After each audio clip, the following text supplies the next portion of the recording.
All in one நண்பர்கள் அனைவருக்கும் வணக்கம். இந்த வீடியோல லட்டு ரிலேட்டடா லேட்டஸ்டா ஒரு நியூஸ் வந்து வெளியாகி இருக்கு. அது என்ன அப்படின்றத பத்தின தகவலை தான் இந்த வீடியோல நம்ம பார்க்க போறோம். திருப்பதி லட்டு தயாரிப்பில் புதிய மாற்றமா, தேவஸ்தானம் சொல்வது என்ன? ஸோ அப்படின்ற ஒரு டைட்டிலுக்கு கீழே இந்த விஷயத்த வந்து ஷேர் பண்ணியிருக்காங்க. இது நிறைய நியூஸ் வெப்சைட்ல அப்டேட் ஆகிருக்கு. அதுல இருக்க விஷயத்த நம்ம தெரிஞ்சுக்கலாம். என்ன அப்படின்னா, திருப்பதி மலைக்கு வரக்கூடிய பக்தர்களுக்கு டெய்லியுமே சுமார் 3.5 லட்சத்துக்கு மேற்பட்ட லட்டுகள் வந்து தயாரிக்கப்பட்டு வரதா சொல்லியிருக்காங்க.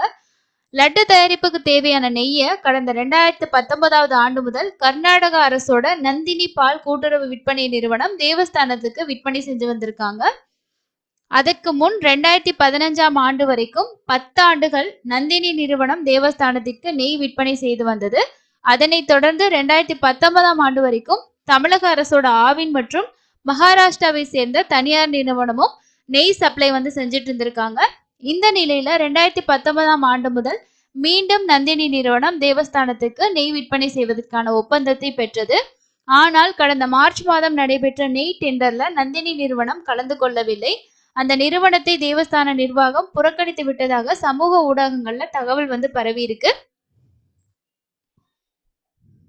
இது பற்றி செய்தியாளர்களுக்கு பேட்டியளித்த தேவஸ்தான நிர்வாக அதிகாரி என்ன சொல்லியிருக்காருன்னா, இந்த ஆண்டு மார்ச் மாதம் நடைபெற்ற டெண்டர்ல நந்தினி நிறுவனம் கலந்து கொள்ளவில்லை. டெண்டரில் கலந்து கொள்ளாத நிறுவனம் ஒன்றுக்கு எப்படி ஒப்பந்தம் வழங்க முடியும்? தேவஸ்தானத்தை பொறுத்தவரை எங்கிருந்து நெய் வாங்கிறோம் என்பதும் எங்களுக்கு முக்கியமல்ல. உரிய தரத்தை அந்த நெய் இருக்கிறதா என்று ஆய்வு செய்த பின்னரே வாங்குவோம் அப்படின்ற ஒரு விஷயத்த சொல்லியிருக்காரு.